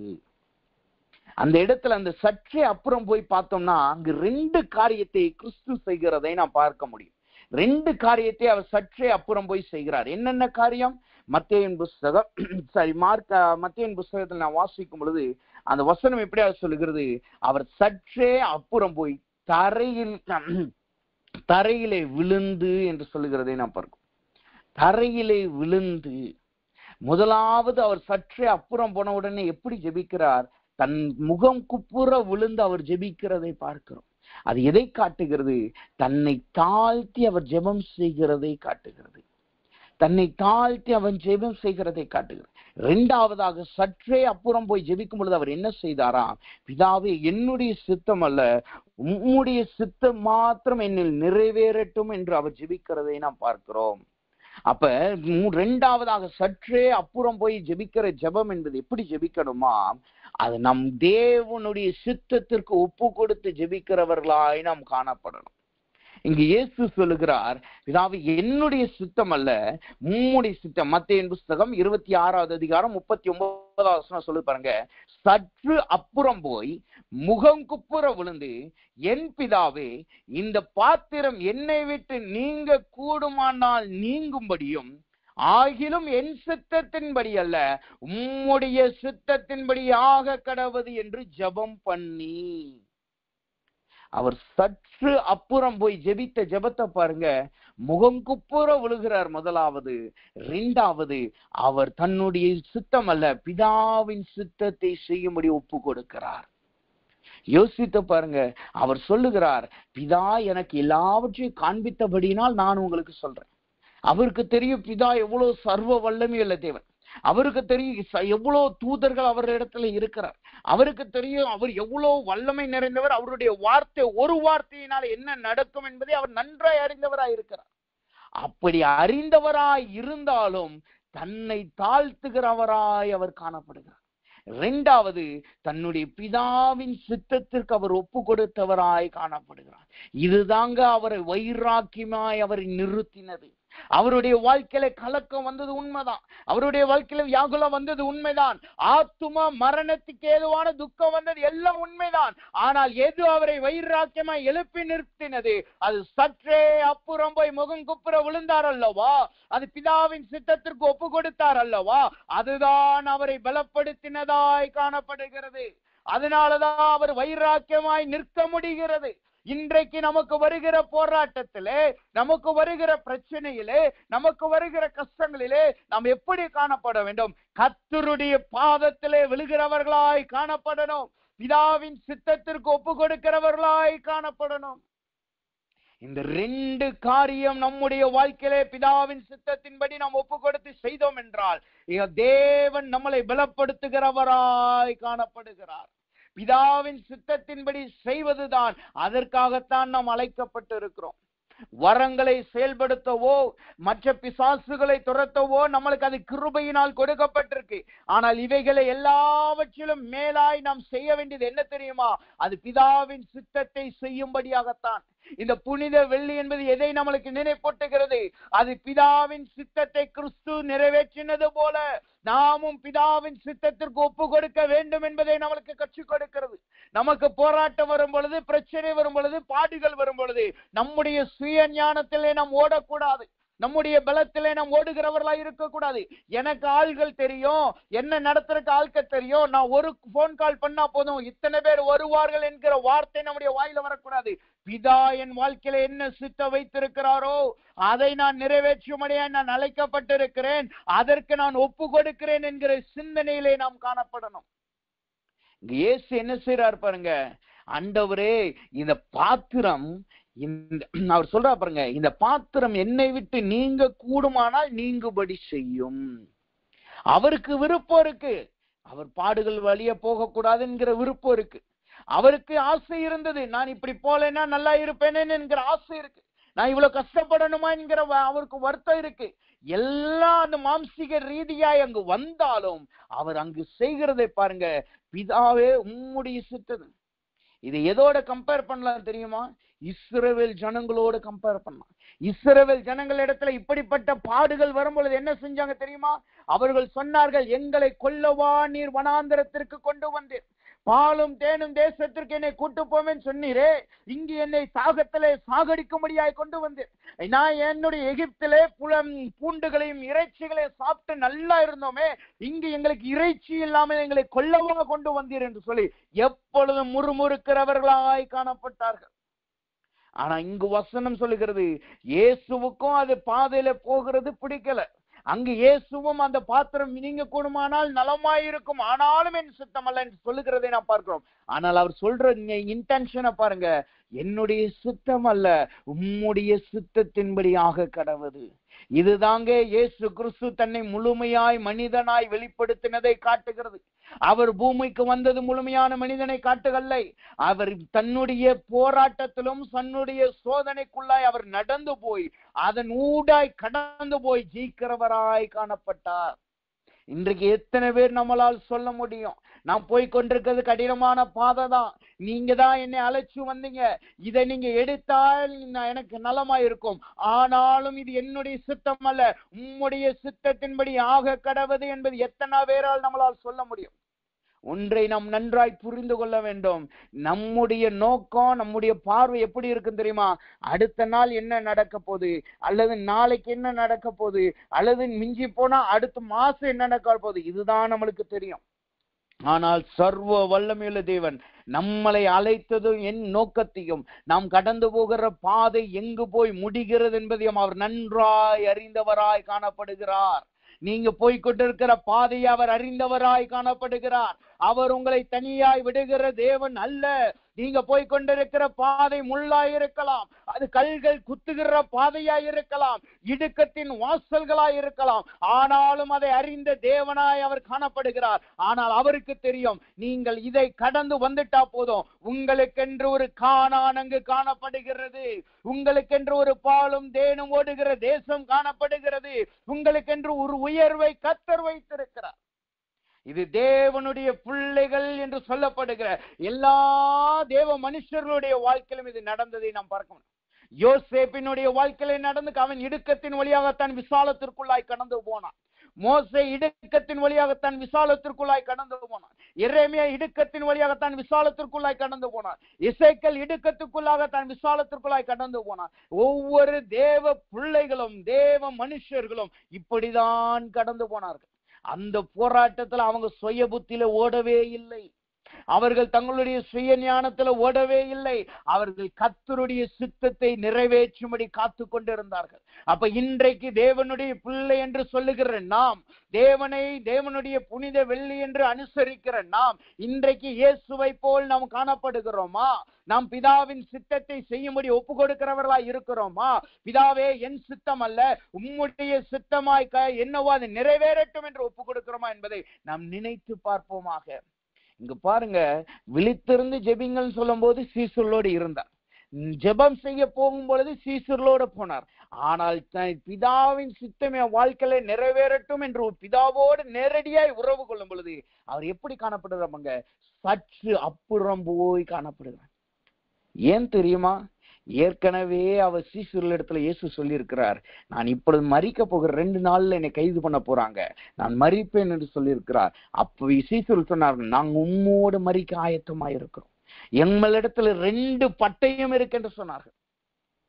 அதனாலதான் இயேசு சற்று அப்புறம் போய் சொல்றேன், இன்றைக்கு கர்த்தர் நம்மளுக்கு ஒரு காரியத்தை கற்றுக் கொடுக்கிறார். நம்ம வாழ்க்கையில போராட்டம் வரும் பொழுது, பிரச்சனை வரும் பொழுது, கஷ்டம் வரும் பொழுது கூட்டத்தோட ஜெபிக்கிறது ஒரு பக்கத்துல இருந்தாலும், நாம் தனியே கர்த்தரோடு உறவாடுகிற வேலை நம்மளுக்கு காணப்பட வேண்டும்.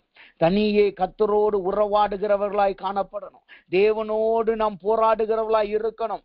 யாக்கோபு தேவனோடு போராடினான், அதனாலதான் அவன் இஸ்ரவேலனாய் மாறினான். அவன் எத்தனாய் காணப்பட்டவன்? இஸ்ரவேலன் என்று அழைக்கப்பட்டான். இஸ்ரவேல் என்று அழைக்கப்பட்டான். அவனுக்கென்று ஒரு ராஜ்யத்தையே கர்த்தர் ஏற்படுத்தினார். அதை அந்த நாமம் தான் இன்றைக்கு வரைக்கும் கர்த்தர் உயிரோடு வைத்திருக்கிறார். ஒருவராலும் அழிக்க கூடாதபடி இருக்கிற நாமமாய் காணப்படுகிறது. அப்ப தேவ சமூகத்திலே வந்திருக்கிற நாம் நம்முடைய போராட்டத்திலும் நம்முடைய பிரச்சனைகளிலும் ஆத்துமா மரணத்துக்கு ஏதுவான துக்கத்தில் காணப்படும் பொழுது நாம் சற்றே அப்புறம் போய் தேவனோடு தனித்து உறவாடுகிற அனுபவத்திலே காணப்பட்டோம் என்றால் கர்த்தர் என்றென்றைக்கும் நம்மளை நிலைநிறுத்த வல்லவராய் காணப்படுகிறார். அப்ப யோசித்து பாருங்க, அவர் எவ்வளோ கலக்கத்துல இருந்தார், எவ்வளோ திகழில் இருந்தார். அவருடைய ஆத்துமாவே துக்கத்துக்கு ஏதுவானதாய் மாறிடுச்சு. அந்த நேரத்துல அவர் பிதாவோடு இருந்த உடனே அதனாலதான் அவர் அங்கு வைராக்கியமாய் மாறுகிறார். அப்ப தேவ சமூகத்துல வந்திருக்கிற நாம் பிதாவோடு உறவாடுகிற அனுபவத்தில் காணப்படுவோமாக. பிதாவோடு உறவாடும் பொழுது அது நம்மளை பலப்படுத்துகிறதாய் காணப்படுது, நம்மளை வைராக்கியம் உள்ளவர்களாய் மாற்று. அப்ப இங்க வசனம் சொல்லுகிறது, கெத்செமனைக்கு நாம் வரணும்னு பார்த்தோம். கெத்செமனைக்கு வந்த உடனே அங்கு ஜெபம் செய்யணும், விழித்திருந்து ஜெபிக்கணும், சற்று அப்புறம் போய் ஜெபிக்கணும் என்று நான் பார்த்தோம். இது எப்பெல்லாம் நம்ம செய்யும்? விசேஷ நாட்கள்ல மட்டும்தான் கெத்செமனைக்கு வரணுமா? போராட்டத்தின் நாட்கள்ல மட்டும்தான் கெத்செமனைக்கு வரணுமா? தேவை இருக்கிற நாட்கள்ல மட்டும்தான் கெத்செமனைக்கு வரணுமா? அல்லது எப்பெல்லாம் வரணும் என்று வசனம் நம்மளுக்கு சொல்லிக் கொடுக்குதா? வசனம் சொல்லுது பாருங்க, யோவான் புஸ்தகம் 18வது அதிகாரம் 2வது வசனத்தை வாசிக்கும் பொழுது, இருந்தபடியினால், இங்க அடிக்கடி என்று ஒரு வசனம் போட்டிருக்கிறது. ஆனா இன்னொரு வேதாகமத்துல இன்னொரு மொழிபெயர்ப்புல பார்த்தோம் என்றால் தொடர்ந்து என்று போட்டிருக்கிறதை நான் பார்க்க முடியும். அப்ப இங்க வசனம் சொல்லுது பாருங்க, இயேசு தம்முடைய சீஷர்களோடு அடிக்கடி அங்கே போனார், தொடர்ந்து போயிருக்கிறார். அவர் தன்னுடைய வியாகுலத்துல மாத்திரம் கெத்செமனைக்கு அவர் வரல. அவர் தன்னுடைய ஆத்துமா துக்கத்துக்கு எதுவானத மாத்திரம் மாறின உடனே மாத்திரம் அவர் வரல. அவர் சந்தோஷமான நாளிலும் அங்கு வந்திருக்கிறார், சமாதானத்தின் நாட்களிலும் அவர் வந்திருக்கிறார், தன்னுடைய ஜெயத்தின் நாட்களிலும் அவர் வந்து. அப்ப கெத்செமனைக்கு ஓடி வர்றதுங்கிறது வியாகுலத்துல மாத்திரம் ஓடி வரணும்னு அவசியம் கிடையாது. எப்பொழுதும் நாம் அவர் வண்டியிலே ஓடி வரணும். எப்பொழுதும் கெத்செமனைக்கு ஒரு இடத்தை நியமிக்கிறோம் அல்லவா, அதில் தினம்தோறும் நாம் வருகிறவர்களாய் காணப்படணும். நமக்கு போராட்டம் வரும் பொழுது அங்கு ஓடி வரணும். ஒரு சந்தோஷமான விஷயம் வரும் பொழுது ஓடி வரணும். ஒரு நல்ல நிகழ்ச்சி வரும் பொழுது அங்கு ஓடி வரணும். நல்ல காரியம் சம்பவிக்கும் பொழுது ஓடி வரணும். கஷ்டமான வேலைகளிலும் நாம் ஓடி வருகிறவர்களாய் காணப்படும். துக்கத்திலும் சரி சந்தோஷத்திலும் சரி எப்பொழுதும் அதிலே நாம் ஓடி வருகிறவர்களாய் காணப்படணும். நீங்க இந்த திருமணத்துல பாத்தீங்கன்னா கணவன் மனைவி, அதாவது மணப்பெண் மணமகனுடைய கரத்தை பிடிச்சு சொல்லுவாங்க, என் துக்கத்திலும் சந்தோஷத்திலும் நான் எப்பொழுதும் உன்னோடு கூட இருப்பேன். இதைத்தான் இங்க இந்த வசனம் சொல்லுகிறது. நாம் என்னுடைய கஷ்டத்தின் நேரத்திலையும் சரி சந்தோஷமான நேரங்களிலும் கர்த்தரிடத்திலே உறவு கொள்ளுகிறவர்களாய் நாம் காணப்படணும். இதுதான் உண்மையான புனித வெள்ளியை காட்டுகிறது. புனித வெள்ளி என்பது அவர் நமக்காய் அடிக்கப்பட்டார், அதை நினைவு கூறணும். அது ஒரு பக்கம் உண்மைதான். ஆனால் இந்த புனித வெள்ளியின் நாட்களில் தான் இயேசுவானவர் தனக்கு விரோதமாய் வந்த போராட்டத்தை ஜெயித்து நின்றார். அதுக்கு நிக்கிறது காரணம், அவர் தினந்தோறும் அடிக்கடி தொடர்ந்து அவர் கெத்செமனைக்கு வருகிறவராய் காணப்பட்டார். இன்றைக்கு கர்த்தர் நம்முடைய இடத்துல கேட்கிறார், ஒரு கேள்வியை கேட்கிறார். இந்நாள் முதற்கொண்டு நீங்க எத்தனை பேர் தொடர்ந்து தேவ சமூகத்துல வர ஆயத்தமாய் இருக்கிறீர்கள்? இருட்டோட ஜபத்துக்கு, இரவுக்கிரவு ஜபத்திற்கு சபைக்கு போறது எல்லாம் நல்லதுதான். அங்கு கர்த்தர் பேசுகிறார், நல்லதான். ஆனால் தனிப்பட்ட நேரத்திலே கர்த்தரோடு உறவாட ஆயத்தமாய் இருக்கிறீங்களா? ஒவ்வொரு நாளும் தேவ சமூகத்தில் வர ஆயத்தமாய் இருக்கிறீர்களா? தேவனும் நீங்களும் பேசுவதற்கு ஆயத்தமாய் இருக்கிறீர்களா? குடும்பத்தோடு கர்த்தருடைய சமூகத்துல போய் உட்கார்றதுக்கு ஆயத்தமா இருக்கிறீர்களா? தினந்தோறும் போய் உட்கார்றதுக்கு ஆயத்தமா இருக்கிறீர்களா என்று கர்த்தர் நம்மளிடத்துல கேட்கிறவராய் காணப்படுகிறார். அப்ப தேவ சமூகத்துல வந்திருக்கிற நாம் இன்றைக்கு இந்த புனித வெள்ளி என்கிற பெரிய வெள்ளியின் நாட்களிலே ஒரு பொருத்தனை பண்ணுவோமாக. ஆண்டவரே, என் வாழ்நாள் முழுவதும் தினந்தோறும் நான் உம்முடைய சமூகத்துக்கு வருவேன், அடிக்கடி உம்முடைய சமூகத்துக்கு வருவேன், நேரம் கிடைக்கும் போதெல்லாம் உமக்கு என்னுடைய சமூகத்துக்கு வருவேன், நம்மளோடு உறவாடுவேன் ஆண்டவர் என்று சொல்லுங்க. அங்க நான் வந்து விழித்திருந்து ஜெபிப்பேன், சற்று அப்புறம் போய் ஜெபிப்பேன், ஆண்டவர் என் குடும்பத்தோடு தொடர்ந்து ஜெபிப்பேன் என்று சொல்லுங்கள். கர்த்தர் நமக்கு அந்த வைராக்கியத்தை கொடுக்கிறவராய் காணப்படுகிறார். அப்ப முதலாவது அவர் கெத்செமனைக்கு வந்தார். இரண்டாவது அவர் எங்கு வந்தாராம்? வசனம் சொல்லுகிறது, அவர் முதல்ல அங்கு கெத்செமனைக்கு வந்தார்.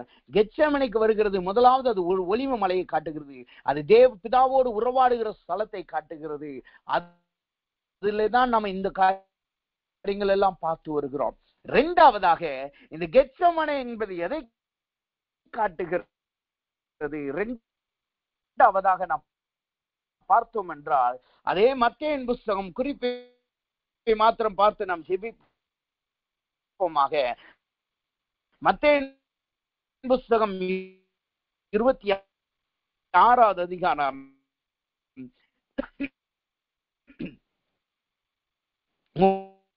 36வது வசனத்தை பொழுது அந்த வார்த்தை எப்படியா சொல்லுகிறது?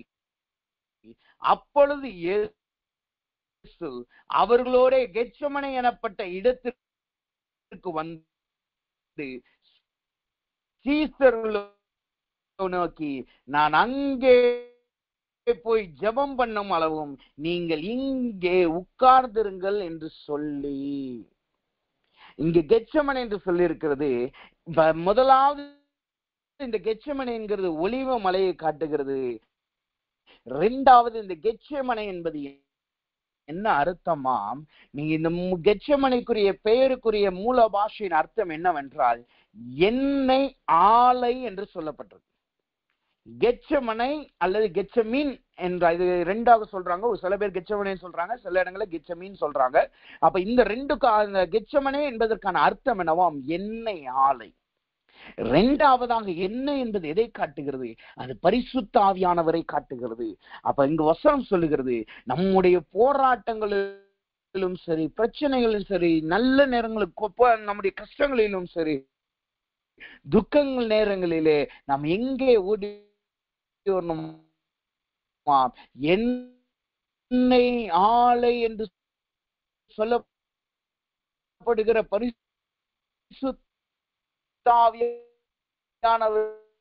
இடத்திலே நாம் ஓடி வருகிறாய் காணப்படணும். எப்படி ஒரு எண்ணெய் ஆலையிலிருந்து எண்ணெய் பகிர்ந்து கொடுக்கப்படுகிறதோ அதே போல பரிசுத்த ஆவியான இடத்திலே வரும் பொழுது அவர் நம்மை பலப்படுத்துகிறவராய் காணப்படுகிறார். இங்க பரிசுத்த ஆவியானவர் இடத்திற்கு என்று சொல்லப்பட்டிருக்கு. அப்ப பரிசுத்தான இடத்துல வரும்போது என்ன நடக்குது? அதைத்தான் சொல்லுகிறது லூக்காவின் புஸ்தகம் 22வது அதிகாரம். வேதத்துல நாம் வாசித்து பார்த்தோம் என்றால், யோவான் புஸ்தகத்தில் நாம் வாசிப்பு பார்க்கும் பொழுது, பரிசுத்த ஆவியானவர் உங்களிடத்துல வரும் பொழுது அவர் உங்களை பலப்படுத்தி, அப்போஸ்தலர் 1வது அதிகாரத்துல சொல்லுது, பரிசுத்த ஆவியானவர் உங்களிடத்துல வரும் பொழுது உங்களை பலப்படுத்தி என்று சொல்லி இருக்கிறது. அப்ப இரண்டாவதாய் நம்ம காட்டுகிறது, அது தேவனிடத்துல இருந்து பெற்றுக்கொள்ளுகிற பலத்தை காட்டுகிறது. அப்ப இங்க வசனம் சொல்லுது, நான் சொன்ன எண்ணெய் ஆலைக்கு ஓடி வரணும், பரிசுத்தாவின் பலத்தை பெற்றுக்கொள்ளணும். அப்படி இயேசு பரிசுத்தாவின் பலத்தை பெற்றுக்கொண்டாரா? அவர் கெத்செமனேக்கு 22வது அதிகாரம் 43வது வசனத்தை வாசிக்கும் பொழுது, அந்த வார்த்தையே சித்தம் அல்ல, உம்முடைய சித்தத்தின்படியே ஆக கடவுது என்று பலப்படுத்தினான். அவரை பலப்படுத்தினான். யோசித்து பாருங்க, இயேசுவானவர் நம்மளை பலப்படுத்த ஆயத்தமாய் இருக்கிறார். நம்முடைய போராட்டத்தை வர்றவங்கிட்ட போய் யாரை தேடுகிறீர்கள் என்று வைராக்கியத்தோட சொல்ல முடியும். நாம தான் இன்னைக்கு நாம ஏன் கண்ணீர்ல இருக்கோம், ஏன் முடங்கி போய் காணப்படுறோம், பிரச்சனையை பார்த்து ஏன் பயந்து போய் ஒளிந்து கொள்ளுகிறோம் என்றால் நாம அது நம்மளை பலப்படுத்துகிறதாய் காணப்படுத்துகிறது. அப்ப தேவ சமூகத்துல வந்திருக்கிற நாம் இன்றைக்கு தேவ சமூகம் முதலாவது அது கெத்செமனேக்கு ஓடி வருகிறது, ஒலிவ மலைக்கு ஓடி வருகிறதை காட்டுது. இரண்டாவது கெத்செமனே என்பது அது எண்ணெய் ஆலைக்கு ஓடி வருகிறதை காட்டுது. ஒலிவ மலை என்பது நாமும் தேவனோடும் உறவாடுகிற ஸ்தலத்துக்கு நாம் வர்றோம். அங்க வந்து ஜெபிக்க ஆரம்பிக்கிறோம், தேவ சமூகத்தில் உட்கார ஆரம்பிக்கிறோம். உட்கார்ந்து வைராக்கியமே ஜெபிக்க ஆரம்பிச்ச உடனே, போராட்டத்தெல்லாம் தேவ சமூகத்தில் ஒப்பு கொடுத்து ஜெபிக்க ஆரம்பிச்ச உடனே அங்க என்னவாய் மாறுது? அந்த ஒலிவ மலை அது எண்ணெய் ஆலையாய் மாறுது. உடனே கர்த்தர் நம்மளை பலப்படுத்துகிறார், ஒரு தூதனை அனுப்பி பலப்படுத்துகிறார். இன்னைக்கு கர்த்தர் சொல்லுகிறார், இன்னைக்கு நீங்க எந்த போராட்டத்தில் போய்கொண்டு இருக்கிறீர்கள், எந்த பிரச்சனையில போய்கொண்டு இருக்கிறீர்கள், எந்த பாடிலே உங்கள் ஆத்துமா துக்கம் கொண்டாடுகிறது, தேவன் சொல்லுகிறார், நீங்க வியாகுலத்திலும் திகிலே இருந்தாலும் பரவாயில்லை, இன்றைக்கு நீங்க எண்ணெய் ஆலைக்கு ஓடிவாங்க, இன்னைக்கு அந்த கெத்செமனேக்கு ஓடிவாங்க, ஒலிவ மலைக்கு வந்து முதலாவது ஜெபிக்க ஆரம்பிங்க. நான் என் பலத்தை நான் உங்களுக்கு கொடுக்கிறேன், என் எண்ணெயை உங்க தலையிலே ஊற்றி உங்களை அபிஷேகித்து உங்களை வைராக்கியம் உள்ளவர்களாய் நான் மாற்றுவேன். சீசர்களுடைய வாழ்க்கையில பார்க்க முடியும். பயந்தாங்குழியா இருந்த சீசர்கள் பரிசுத்தாவின் நிரப்புதல் வந்தவுடனே பலனடைந்து பேசினார்கள். இன்றைக்கு கர்த்தர் நம்மளை பலப்படுத்துகிறார். வருகிற போராட்டங்களிலே அதை நொறுக்கும்படியாய் இந்த கல்லின் மேல் மோதுகிறவன் நொறுங்கப்பட்டு போவான் என்று சொல்லுகிறது அல்லவா? அது யார் மேல் விழுகிறதோ அவன் நசுங்கி போவான் என்று சொல்லப்படுகிறதோ, அதே போல் நம்மளை அப்படிப்பட்ட உள்ள ஒரு அஸ்திபாரமாய் தேவன் மாற்றுகிறார். நம்மீது வருகிற போராட்டங்கள் நொறுங்கப்பட்டு போகும். நாம் யார் மேல் விழுகிறோமோ அவைகள் நசுங்க போகும். கர்த்தர் அவைகளை நமக்கு கிரியை செய்கிறார். இப்பொழுது எல்லாரும் கண்களை மூடுவோமாக. இன்றைக்கு இந்த புனித வெள்ளிக்கு வந்திருக்கிற நாம், இன்றைக்கு கர்த்தர் நமக்காய் அடிக்கப்பட்டு இருக்கிறார். நாம பயந்தாங்குழியா இருக்கும்படி அவர் அடிக்கப்படவில்லை, போராட்டத்தை பார்த்து அழுகும்படி அடிக்கப்படவில்லை. அவைகளை அவர் ஜெயித்தது போல நாமும் ஜெயிக்கும்படியாய் நம்மளை அழைக்கும்படியாகத்தான் அவர் அடிக்கப்பட்டிருக்கிறார். யாரை தேடுகிறீர்கள் என்று இன்னைக்கு எத்தனை பேர் நீங்க கேட்க முடியும்? உங்களுக்கு வர்றது எல்லாவற்றையும் அறிந்து எத்தனை பேர் உங்களால் நிலைச்சு நிற்க முடியும்? இப்ப தேவ சமூகத்தில் ஒப்பு கொடுங்க. எல்லாரும் ஜெபிக்க ஆரம்பிப்போமா? நாம் செபிப்போம். அன்பின் பரலோக பிதாவே, துதிக்கிறோம், ஸ்தோத்திரிக்கிறோம் ஆண்டவரே. இதனாலும் தேவனுடைய கிருபை ஆண்டவரே எங்களோடு கூர்ந்தக்காய் நன்றி செலுத்துகிறோம். ஆண்டவரே, இன்றைக்கு இந்த பெரிய வெள்ளி புனித வெள்ளியிலே தேவன் எங்களோடு நீ பேசினக்காய் நன்றி செலுத்துகிறோம். ஆண்டவரே, நாங்கள் எப்படி போராட்டத்தை ஜெயிக்க நன்றி செலுத்துகிறோம் கர்த்தாவே. ஆண்டவரே, நம்முடைய பிள்ளைகள் ஒரு ஸ்தலத்தை ஆயத்தப்படுத்துவார்களாக. உம்மோடு எப்பொழுது அந்த இடத்துல வந்து அடிக்கடி உறவாடும்படியாய் நீ கிருபை செய்வீராக. நீர் அந்த வைராக்கியத்தை கொடுப்பீராக, அந்த பொருத்தனையை நிறைவேற்ற பலத்தை கொடுப்பீராக. ஆண்டவரே, குறிப்பாய் ஆண்டவரே, இன்றைக்கு நம்முடைய பிள்ளைகளுக்கு விரோதமாய் யார் எழும்புகிறார்கள், எந்த போராட்டம் எழும்புகிறது, இவர்களை கைது செய்யும்படியாய், இவர்களை ஆண்டவரே ஒடுக்கும்படியாய், இவர்களை நிர்மூலமாக்கும்படியாய் யார் எழும்பினாலும் அவர்களை இவர்கள் வைராக்கியம் கொண்டவர்களை நிர்மூலமாக்கும்படி புறப்படுவார்களாக. எகுவை போல கர்த்தருக்கு உண்டான பக்தி வைராக்கியத்தை வந்து பார் என்று சொன்னது போல ஆண்டவரே, இவர்களும் சொல்லத்தக்கதாய் தேவன் இவர்களை வைராக்கியத்தால் நிரப்புவீராக. அதற்கு இவர்கள் எண்ணெய் ஆலைக்கும் ஒலிவ மலைய கெத்செமனேக்கு ஓடி வர கர்த்தர் கிருபை செய்வீராக. நீர் அப்படி செய்யறக்காய் நன்றி செலுத்துகிறோம். நீ பிள்ளையோடு இருந்து நீர் வழி நடத்தியுள்ளவராக. எல்லா துதி கனமையும் நமக்கே செலுத்துகிறோம். இயேசுவின் நாமத்தில் ஜெபிக்கிறோம் நல்ல பிதாவே.